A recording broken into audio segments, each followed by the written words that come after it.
Pengertian teori jaringan komunikasi. Jadi di era digital sekarang ini, informasi bisa berpindah dari 1 ke jutaan orang hanya dalam hitungan detik.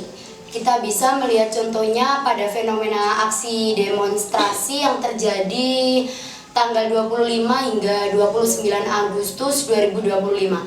Para aktivis dari berbagai latar belakang berkumpul dan bergerak bersama bukan karena satu organisasi, tapi karena mereka saling terhubung dalam jaringan komunikasi yang terbentuk secara alami melalui media sosial, melalui grup WhatsApp, unggahan Instagram, atau video singkat di TikTok. Pesan-pesan aksi menyebar begitu cepat. Nah, untuk memahami bagaimana hubungan itu terbentuk dan bagaimana komunikasi dapat menggerakkan massa, kita perlu melihatnya melalui teori jaringan dalam psikologi komunikasi. Teori ini membantu kita memahami bahwa manusia tidak berdiri sendiri, melainkan menjadi bagian dari sistem komunikasi yang saling memengaruhi secara kognitif dan emosional. Teori jaringan dalam komunikasi menjelaskan bagaimana hubungan antar individu membentuk sistem sosial yang dinamis. Setiap orang dianggap sebagai aktor komunikasi, dan setiap hubungan antar mereka disebut relasi komunikasi. Melalui hubungan inilah informasi, pengaruh, dan bahkan emosi berpindah. Dengan pendekatan social network analysis atau SNA, para peneliti bisa menetapkan siapa yang menjadi penghubung, siapa yang paling berpengaruh, dan bagaimana pesan menyebar di dalam jaringan tersebut. Dalam konteks gerakan sosial, teori jaringan membantu menjelaskan bagaimana komunikasi dan solidaritas bisa membentuk kekuatan kolektif yang menggerakkan masyarakat.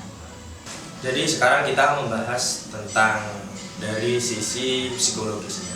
Jadi relasi psikologi merupakan hubungan antara mental dan emosional yang terbentuk di antara individu.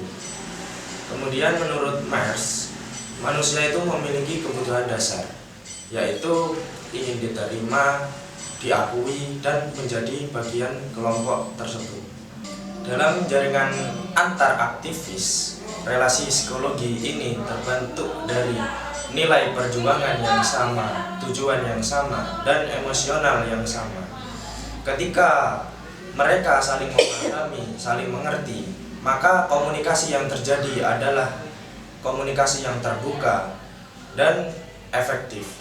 Nah, disitulah relasi psikologi ini menjadikan komunikasi menjadi lebih efektif dan saling manusiawi. Psikologi memiliki pengaruh besar terhadap komunikasi. Artinya, psikologi itu memiliki pengaruh yang besar bagi bagaimana cara seseorang itu berkomunikasi. Menurut Jalaluddin Rahmat, komunikasi itu tidak hanya berpengaruh terhadap pikiran seseorang, akan tetapi emosi dan perilaku seseorang itu juga bisa terpengaruhi oleh cara berkomunikasinya. Artinya, cara kita berpikir itu sangat dipengaruhi oleh psikologi. Misalnya, ketika kita ketakutan dan tidak percaya diri, maka cara komunikasi kita itu akan jelek atau tidak bisa efektif. Sedangkan ketika kita percaya diri, itu membuat komunikasi kita menjadi lancar dan lebih efektif. Oleh karena itu, memahami dimensi psikologi itu sangat penting untuk cara kita berkomunikasi secara jujur, terbuka, dan saling pengertian. Pola psikologi komunikasi dalam peristiwa demonstrasi pada tanggal 25 sampai 29 Agustus itu kita bisa lihat bagaimana emosi kolektif bisa terbentuk. Ada 2 peristiwa besar yang menyebabkan timbulnya reaksi publik terhadap kasus ini. Yang pertama adalah pernyataan DPR yang menyinggung masyarakat. Yang kedua, meninggalnya pengemudi ojek online yang bernama almarhum Afan pada saat aksi demonstrasi berlangsung. Kedua peristiwa tersebut menimbulkan rasa sedih, marah, kecewa, serta solidaritas antar aktivis, di mana fenomena tersebut dinamakan emosional contagion atau penularan emosi dari satu individu ke individu lain melalui jaringan komunikasi. Nah, media sosial di situ berperan sebagai alat untuk mempercepat penyebaran emosi antar aktivis sehingga membentuk gerakan kolektif. Nah, pada teori jaringan di situ kita bisa melihat bagaimana emosi menjadi energi sosial yang memperkuat hubungan komunikasi antar aktivis.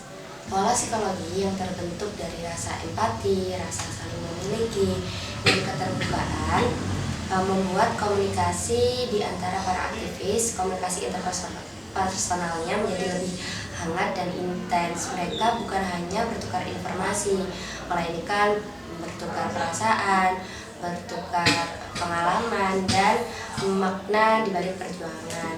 Nah, namun sisi lain dari emosi yang kuat adalah risiko munculnya konflik gitu.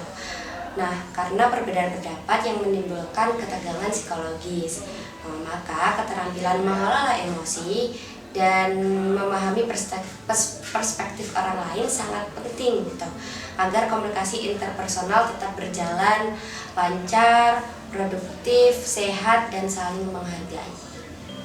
Relevansi hubungan psikologi dan komunikasi interpersonal, yang mana hubungan ini ibaratkan dua sisi mata uang.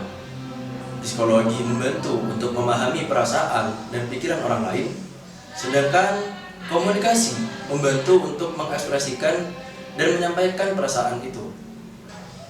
Dalam jaringan sosial aktivis, komunikasi yang dilandasi oleh keterbukaan dan saling percaya serta empati membuat dan juga memperkuat solidaritas dan juga rasa memiliki.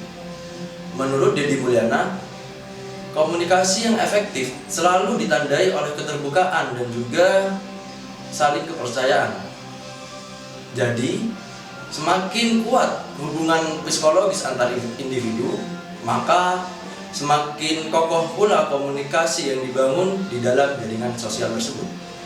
Jadi, dari teori jaringan kita belajar bahwa gerakan sosial bukan hanya tentang kuantitas atau jumlah orang yang ikut serta, tetapi juga tentang kualitas komunikasi yang digunakan dalam hubungan gerakan sosial tersebut. Maka dari itu, marilah kita tumbuhkan komunikasi yang empatik, terbuka, dan juga saling memahami. Karena inti dari komunikasi adalah menghubungkan perasaan, pikiran, dan juga tindakan dalam suatu jaringan sosial.